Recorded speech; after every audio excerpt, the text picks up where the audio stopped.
तो बच्चों पिछले क्लास में हमने देखा था कि ये जो रेगुलर हेक्सागन बना हुआ है, कौन सा रेगुलर हेक्सागन बना हुआ है, ये जो कि ऑलरेडी बना करके फिगर में दे रखा है। तो इसके लिए हमने सब कुछ निकाल दिया। हमने एक्सटीरियर एंगल कितना होगा वो निकाला, क्या सारे एक्सटीरियर एंगल बराबर होंगे वो भी हमने जाना, इंटीरियर एंगल कितना होगा वो हमने निकाला।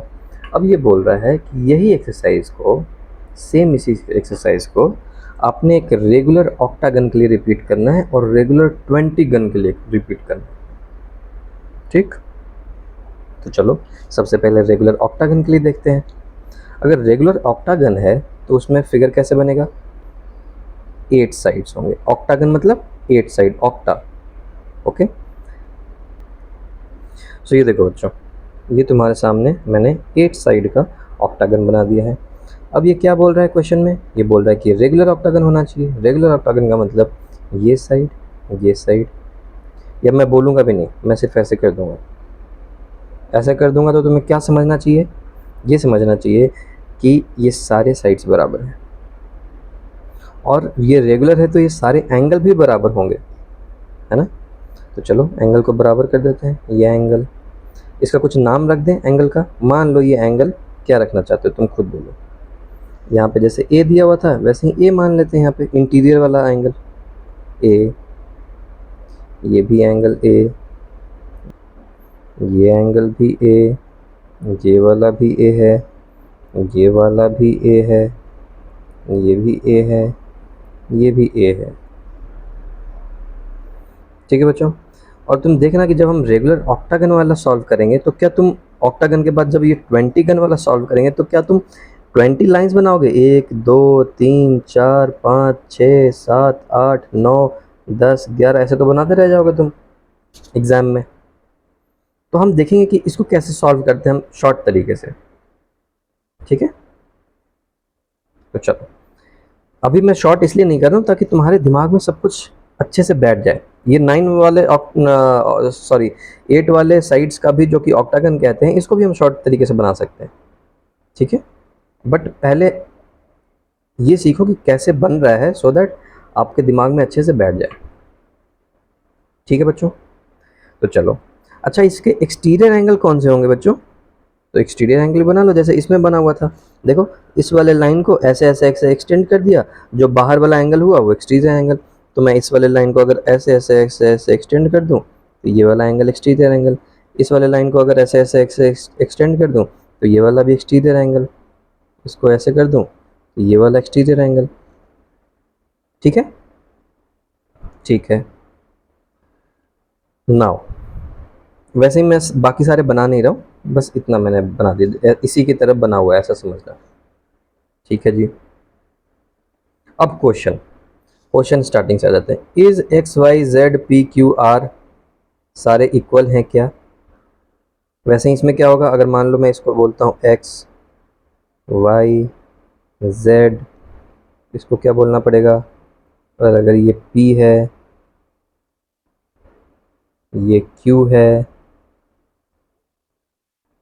ये आर है, इसको मान लो एस, ये बोलो टी। तो क्वेश्चन ये है कि क्या ये x y z p q r s t, क्या ये सारे बराबर हैं। क्वेश्चन ये है, तुम बताओ, आंसर बताओ। हाँ बराबर है। क्यों, क्योंकि सर अगर मैं इस वाले लाइन में देखता हूँ यहाँ पे, तो ये स्ट्रेट लाइन है, ये कितना होना चाहिए, ये टोटल 180 डिग्री होना चाहिए। अगर ये ए है तो ये वाला जो x है ये कितना होगा, 180 डिग्री माइनस ए, जैसा हमने यहाँ पे निकाला था ये भी था x equal to 180 degree minus a. Since ये भी a है तो ये y निकालूंगा वो भी वही आएगा 180 डिग्री माइनस ए। तो यहाँ पे भी वही y निकालोगे, ये a है, ये पूरा का पूरा स्ट्रेट लाइन है, तो 180 डिग्री में से a घट गया तो 180 डिग्री माइनस ए, y का भी यही वैल्यू है। तो ऐसे ही तुम t भी निकालोगे तो भी वही आएगा 180 डिग्री माइनस ए, क्योंकि ये पूरा का पूरा स्ट्रेट लाइन है। क्लियर हो गया।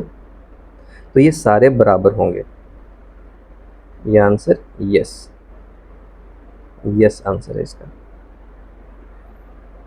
अब ये बोल रहा है कि एक्सटीरियर एंगल कितना होगा और इंटीरियर एंगल कितना होगा। तो कुछ नहीं करना, ये मुझे पता है ना, ये सारे बराबर होंगे, और मुझे ये भी पता है कि सम ऑफ एक्सटीरियर एंगल कितना होता है। तो चलो लिखो, x plus y plus z plus p plus q plus r plus s plus t. Exterior angle यही था ना, x y z p q r s t, और इन सभी का सम कितना होना चाहिए, ये ऑलरेडी थ्योरम बता रहा है। ये सभी का सम 360 डिग्री होना चाहिए, क्योंकि हमने जो पॉलिनोमियल पढ़ा है, पॉलिनोमियल में यही तो बताता है। अब देखो, अगर x के जगह x लिख दिया प्लस y भी तो x के बराबर ही है, तो y को भी तो x लिख सकते हैं। गंगाधर ही शक्तिमान है, गंगाधर लिख दो या शक्तिमान लिख दो। ओके, z भी तो x के बराबर है, इसको भी x लिख दो। p भी x के बराबर है, q भी x के बराबर है, r भी x के बराबर है, s भी x के बराबर है, t भी x के बराबर है। ये सारे हो गए 360 डिग्री, राइट।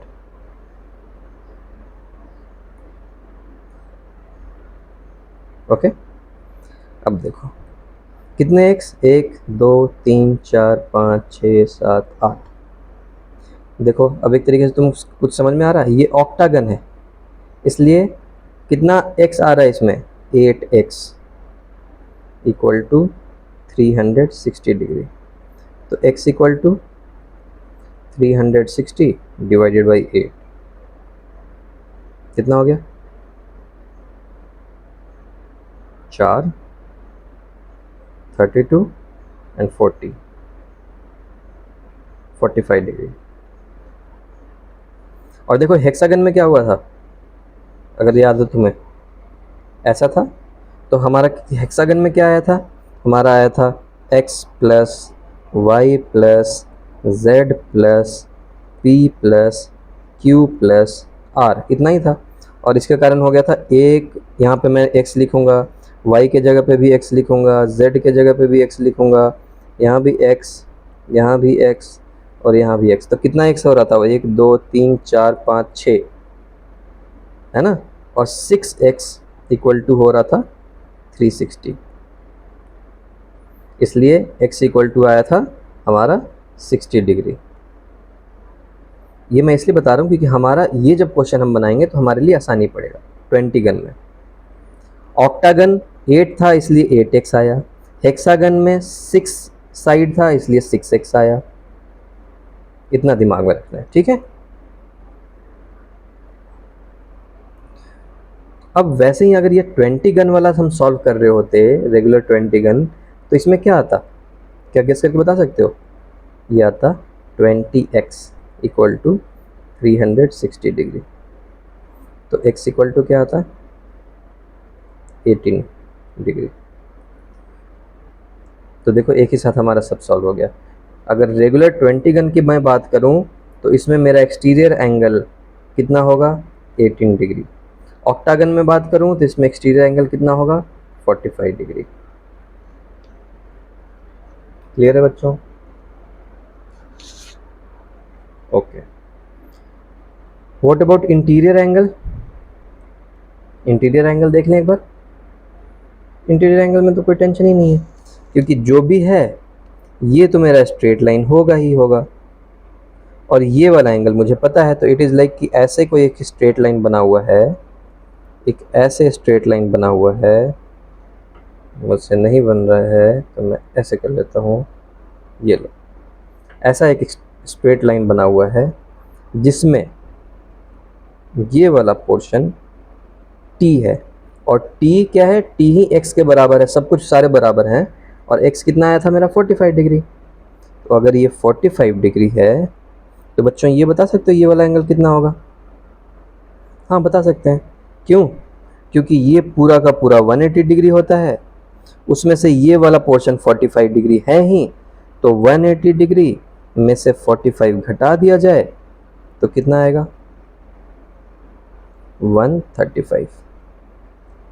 सो ये वाला 135 होगा। देखो 135 और 45 ये दोनों मिल करके 180 डिग्री बना देंगे। देखो ये पूरा 180 डिग्री। तो ये ए का वैल्यू कितना होगा? ए का वैल्यू होगा ए इक्वल टू 135। किसमें? कौन से वाले में? ऑक्टागन में, ये वाला। और वही मैं 20 गन की बात करूं तो 20 गन में मेरा एक्स कितना आया था एक्सटीरियर एंगल? 18 डिग्री। तो 20 गन वाले में क्या हो जाएगा? 20 गन वाले में कुछ ऐसा बना हुआ है। और ये वाला कितना है? 18 डिग्री। 180 नहीं, 18 डिग्री। तो ये वाला बता सकते हो मुझे कितना होगा? हाँ सर बता सकते हैं अब तो। ए इक्वल टू 180 और उसमें से 18 को घटा दिया जाए तो कितना आएगा? 6 राइट 162 डिग्री। क्लियर हो गया बच्चों? सो हमारा ये दोनों भी सॉल्व हो गया, रेगुलर ऑक्टागन के लिए एंड रेगुलर 20 गन के लिए। दिमाग में रखना, हमने इस चीज़ को आसानी तरीके से इसलिए सॉल्व कर लिया है क्योंकि यहाँ पे रेगुलर लिखा हुआ है। तो रेगुलर लिखने से क्या हुआ, मेरे ये सारे एंगल बराबर हो गए, ए, और इसलिए मेरे एक्सटीरियर एंगल भी बराबर हो गए। ठीक है।